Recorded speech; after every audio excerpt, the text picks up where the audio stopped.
Welcome to Small Arm Solutions. Today we're looking at a Galil ACE rifle. This one just got released to the United States probably around May or June, if I recall it was. The first Galil ACE to be released into the U.S. was chambered in 7.62x39. This one here is chambered in the 7.62 NATO. Give a little bit of a background on the Galil rifle. The Galil was the first assault rifle that was manufactured and designed by the Israelis at IMI in Israel. I believe that's outside of Tel Aviv. It was basically a hybrid. The Israelis looked at the M16 and the AK-47, and they saw benefits they liked of each. The starting platform was actually the finished bayonet, for as far as the milled steel receiver and some of the gas block and whatnot. That was sort of the starting point. The original Galil was chambered in 5.56mm. That would be the one that would serve with the IDF. The IDF, you would see a combination of M16, M4 type rifles, as well as the original Galil rifles. I think the major reason for the M16s was they got a lot of them through FMS or foreign military sales. They were provided by the U.S. government. I do know Israel they have purchased some guns from Colt themselves.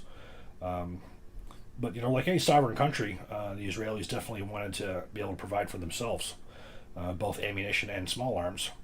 The first true Israeli-designed rifle was the Galil, or was the Uzi by Uzi Gal, and that set a standard for submachine guns throughout the world.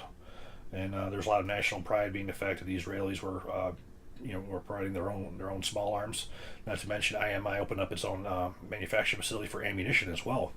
So they became one of the few countries in that part of the world that actually was self-contained for as far as the defense industry for small arms. And IMI also did pistols as well, the Jerichos. So the next one was to develop the actual assault rifle itself. The original Galil was chambered in 5.56mm. It had a 1 12-inch twist barrel. It was pre NATO, so it took the 1 12-inch twist barrel with a 55-grain full metal jacket projectile. Then they bought a lot of M16A2s and M4 carbines, which brought them into the next level of the 5.56 NATO, going to the 1 7-inch twist barrels. But a few years back, they decided they wanted to go through an upgrade. The original Galil, again 5.56, but they also manufactured a couple versions in 7.62 NATO. Most of them were designated as more of a designated marksmanship rifle. They had optics on them. They were more so meant for some of the longer range shooting that you would have in the desert, and also if you needed particular firepower. The Galils were all selective fire, so you had the option to go to fully automatic if you chose. When you look at the Galil, the ACE shares many of the features, but it also went with many improvements as well. Now, the original Galil had a proprietary magazine. It was a steel magazine. They were 20-shot magazines, and they were, again, proprietary to that rifle. One of the issues that the Galil ACE did deal with was the fact that they knew they were going after the American commercial market, and they knew the difficulty of importing magazines, and they knew how common the SR-25 type magazines were. So they created a commercial version, which is what you see right here, with a ability to take standard SR-25 type magazines, which is a major benefit. When I look at my testing alone here, I probably had 7 or 8 different types of magazines I was able to test this rifle with, and they all worked 100%. However, the bolt does not lock open in the last shot. It didn't with the original Galil, and it does not with the ACE as well. So neither one of them will do that. The quality of what comes out of Israel is impeccable. It's second to none. The Galil, the original Galil, it had a chrome-plated steel barrel. It also had, such as similar to the Velmet, it had the longer sight radius from the front sight to the rear sight, rather than have your sight on the trunnion like a regular AK does. It went to the back of the receiver, and there is no wobble in this receiver whatsoever. For as far as maintaining zero, I haven't really seen any issues with it at all. And unlike the original Galil, the ACE actually has a full 1913 rail that goes all the way to the rear. I do want to mention one thing about the 1913 rail. You've never heard me refer to it as a Picatinny rail, and I don't, and that's for a very good reason. I'd spent a lot of time researching during my book Black Rifle 2 on the origins of the 1913 rail. And for as far as the actual design and development of it, Picatinny had nothing to do with it. They were the ones who put out the requirements. The actual 1913 rail came from 3 different places. First, like with the receivers, the first rail-mounted flat-top upper receiver was designed by Colt Hank Tatro in the 60s with Colt. The actual rail itself came from Randy Weaver, so it was a Weaver pattern rail. And the actual Mill Standard 1913 configuration was created by Dick Swan at Arms Inc. So what Dick did was he actually standardized the dimensions on the rail, because the Weaver rails, no two are the same. You'd have from rail to rail you would have issues. So what Dick Swan did was he actually created the standardization of the Mill Standard 1913 rail, and that's what's carried out from probably the mid 90s up to date. So that's why you don't ever refer to me saying it's the Picatinny rail, because I believe it's not a true term. It's not where it was made. It was only the project was only handled there. The regular Galil also had a standard AK type receiver. Well, this is also a standard AK type receiver. It's machined from steel, but you do have a polymer lower, which actually will take away some of the weight. The Galil was an extremely accurate rifle coming from an AK type standard. There's absolutely no question about that. You also had a neat charging handle on the Galils that actually came upwards, so you actually could pull it back like this. The ACE totally revamped the Galil. It totally modernized it. I guess if you would think of the AK or the Galil as more of a Cold War 1980s, 70s era type weapon. Pre using a lot of optics. It was, we were still primarily training on iron sights. That's the best way I think is to describe the original Galil. The ACE, however, is modernized. It's made for the modern soldier who's going to use optics. The trigger has been vastly improved. In fact, the trigger on here is similar to the one that was used in the Galil sniper rifles. So it's far more of a match trigger than the standard Galil, which had a regular AK type. Both of them kept ambidextrous safety. They were not fond of the noise and the location of the one on the top. That the Galil did have that, but when I went to the ACE, they decided they were going to change this up quite a bit. So you have right and left side. Now, with my big hands, I'm able to manipulate this without having to change my grip. But somebody who has smaller hands or who doesn't have as much finger strength, they may have to change their grip angle to be able to manipulate it. For me, it's not a problem, but for some, I can see it possibly being. The other thing that was majorly changed on the Galil ACE was they closed up the system entirely, basically eliminating the chance of any kind of grit, grime, or dirt from getting into it. The Galil had basically over on the right side, because you had a cocking handle up here, you had that same notch for where the charging handle would come back when it would reciprocate. As you can see, this handle is missing from here, and there is absolutely no way any dirt or fouling can get into the receiver. If we flip over to the side, we have a reciprocating charging handle, but as the charging handle comes back, you'll notice how this guard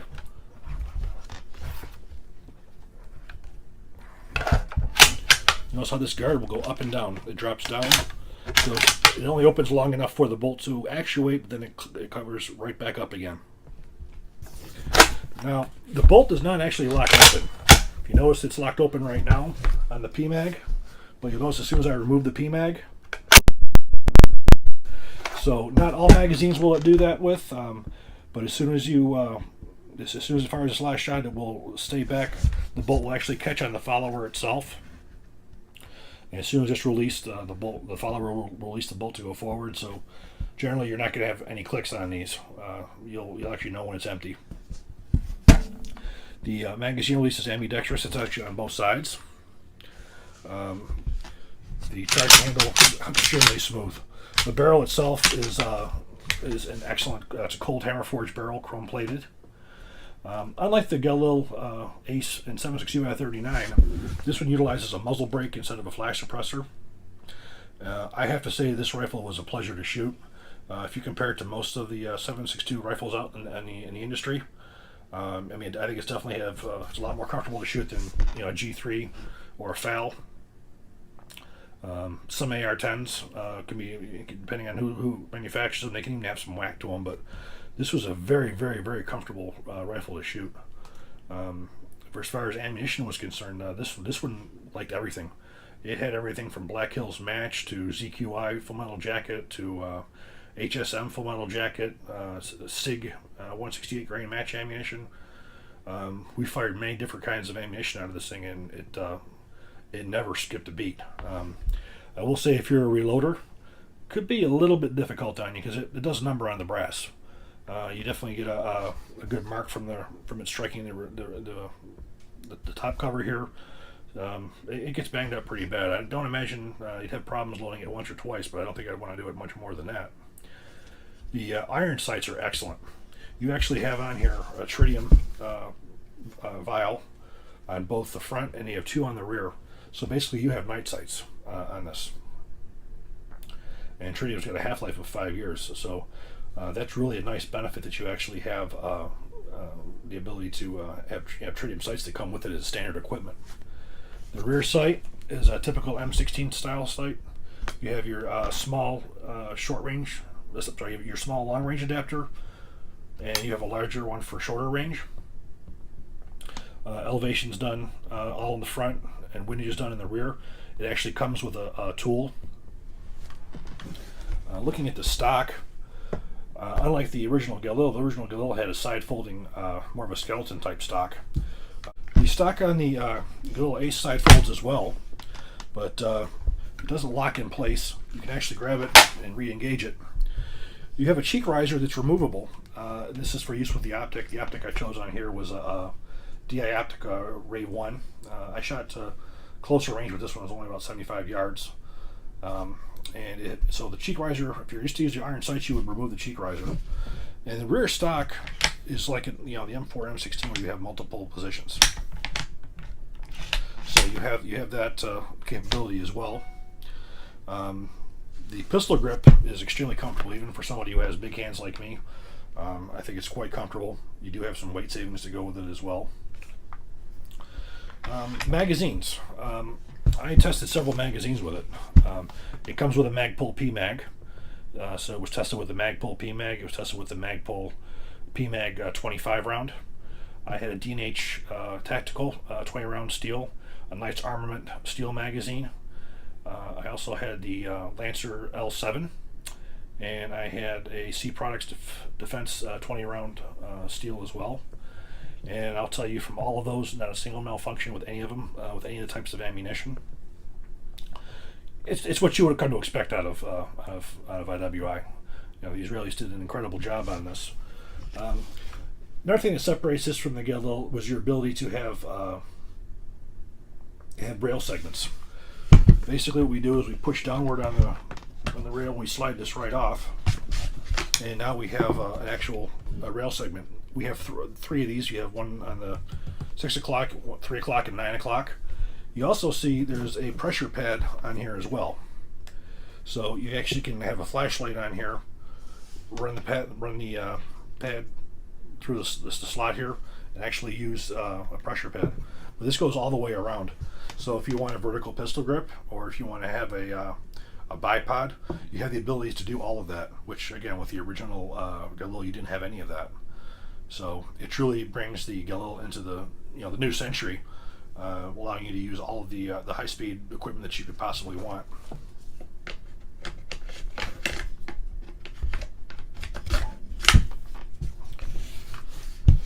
Machining, again, is completely impeccable, which you would expect from IWI. The barrel, extremely well made. Test firing it was really a pleasure. It was loud. You definitely have to give it that. It was loud, but she did not have recoil pretty much at all. It's really mild.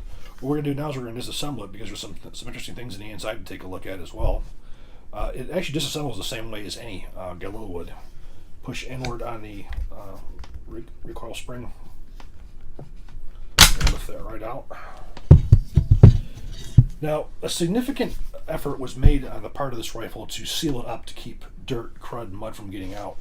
You actually seal it sort of looks like a little bit of a rubber gasket that actually seals up the outside from water being able to get in or any other kind of a contaminant. They really did an incredible job at making the gun even more reliable. I'd say even more reliable than an AK by taking the extra effort to keep crud out of the actual mechanism itself. I think the Galil ACEs are probably the best AK in the world. I think they took a design that's been around since 1947 and they modernized it like nobody else has.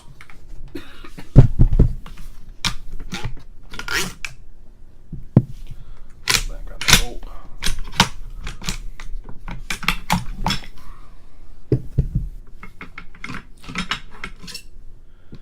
You can see the nice shiny chrome-plated chamber here as well. And also you'll notice right here, this is actually your dust cover. You can see how that is spring-loaded. When the bolt handle comes back, it pushes it down. Then as it goes forward, it pushes it right back up again. Again, this is an excellent method to keep dirt and crud out of the actual receiver itself.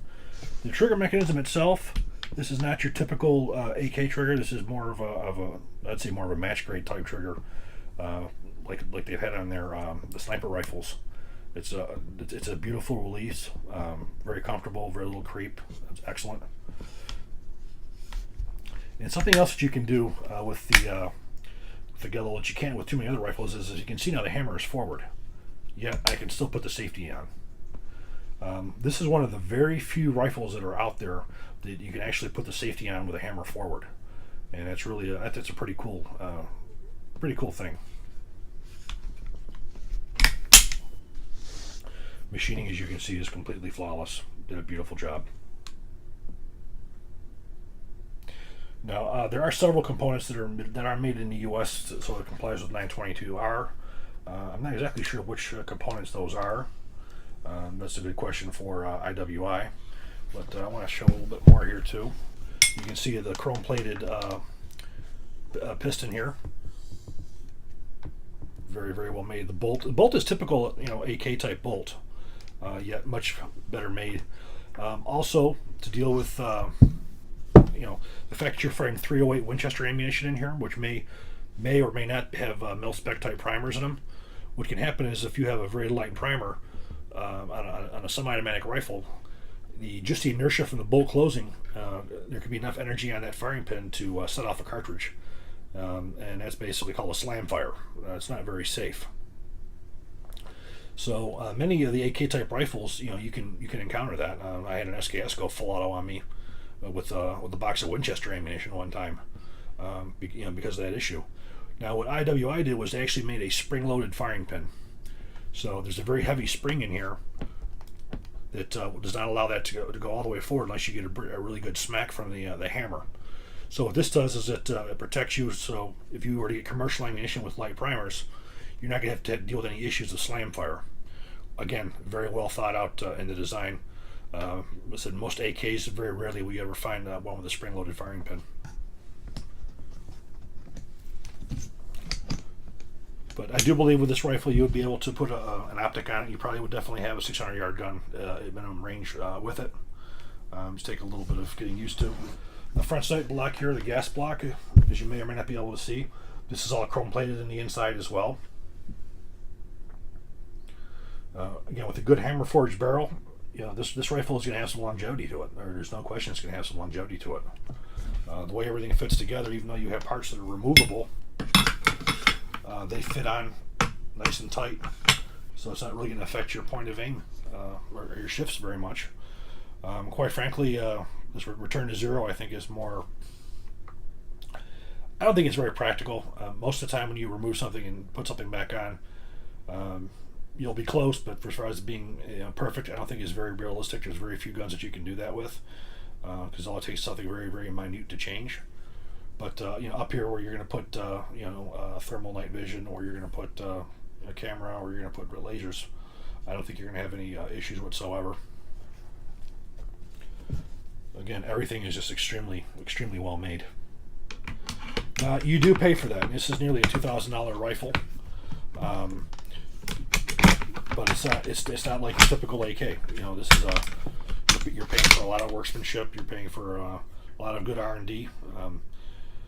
You know, this is the second of the versions that's been made available. You're going to see probably at SHOT Show this year. I expect you'll see the 5.56mm being introduced. The Galil ACE has been extremely successful.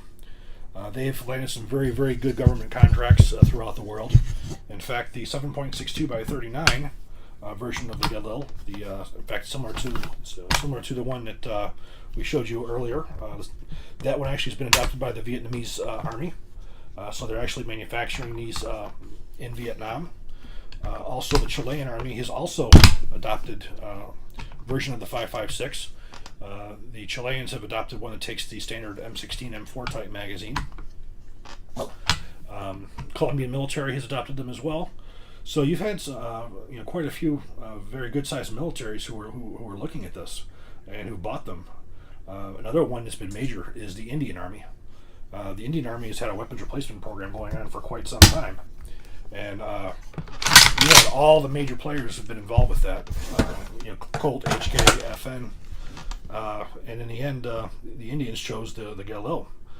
I think part of that has to do with the fact that the Galil, IWI is very much interested in setting up factories in other countries, because many countries, they want to actually manufacture their own weapons within the country. They don't want to depend on any foreign military for their small arms needs. So I think that has a lot to do with it, is their willingness to work with different countries. And the fact that it's something that is built with not too difficult of machinery. It's an easy rifle to produce, to have incredible accuracy, reliability. And I think that we're going to see a lot more of the Galil on the international market. People are going to be starting to take it a lot more seriously. To, I guess, the untrained eye, you would see so much of an AK here. But when you actually take a look at all the individual components and the individual changes, there's a lot of things to separate this from a standard AK.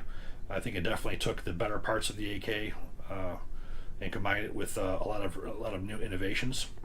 For military law enforcement use, these are available in shorter barrels and available in selective fire as well.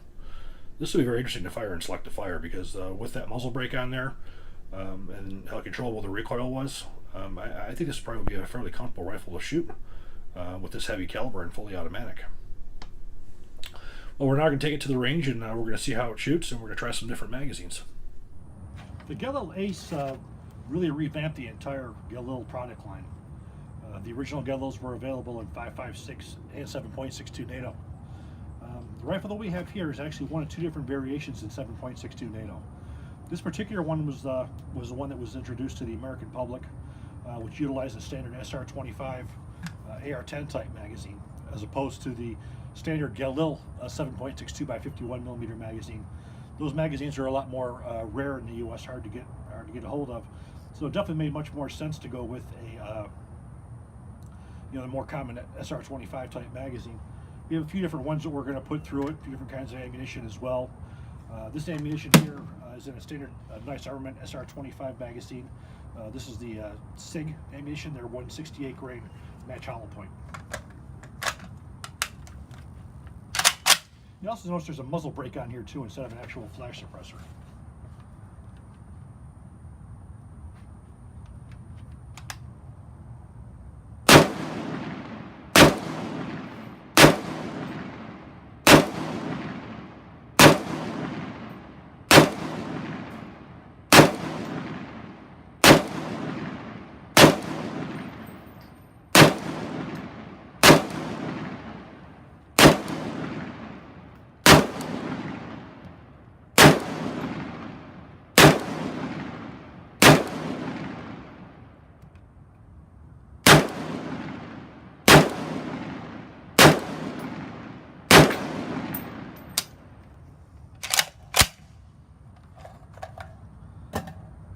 Now we're going to try the Lancer L7, 7.62x51. The ammunition used here is actually manufactured by HTM out of Montana.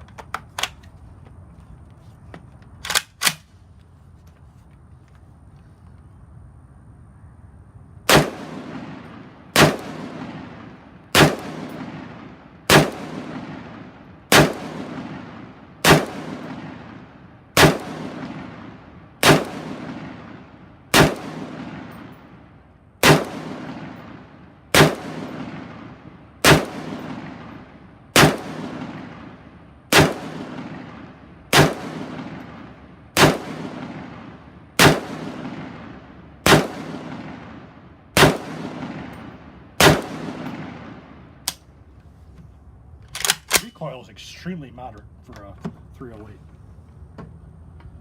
Next one we're going to look at is this is the D&H Tactical Steel magazine. I'm actually quite fond of these magazines. They're very, very, very well made. The ammunition is Black Hills 175 grain OTM.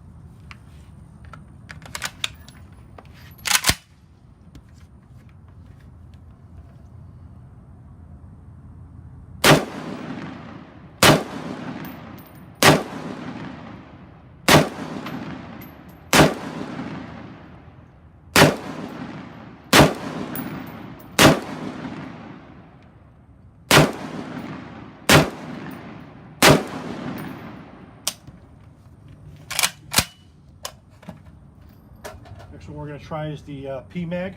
This is the Gen 3 PMag 25 round magazine, and this is actually Barnes 168 grain OTM.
Now we have the standard Gen 3 PMag 20 round, and this is actually CQI 147 grain full metal jacket, regular military M80 ball type load.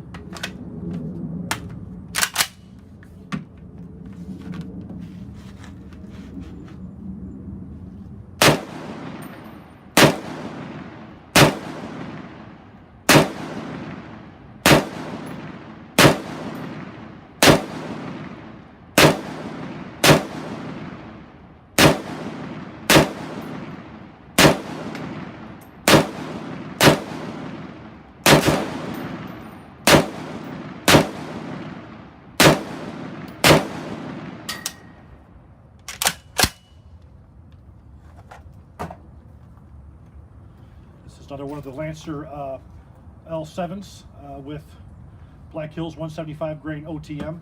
We're definitely seeing with this rifle that ammunition and magazines are not an issue. It will shoot any ammunition you put in it, along with any magazine that I've tested so far. Which is what you would come to expect out of Galil or IW.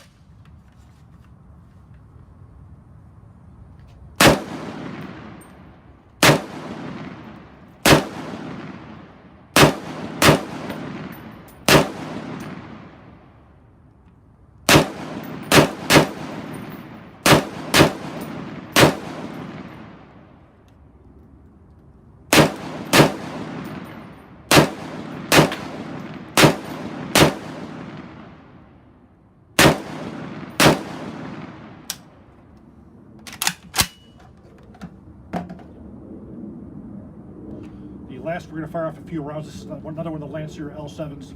I believe this is a 5-round magazine.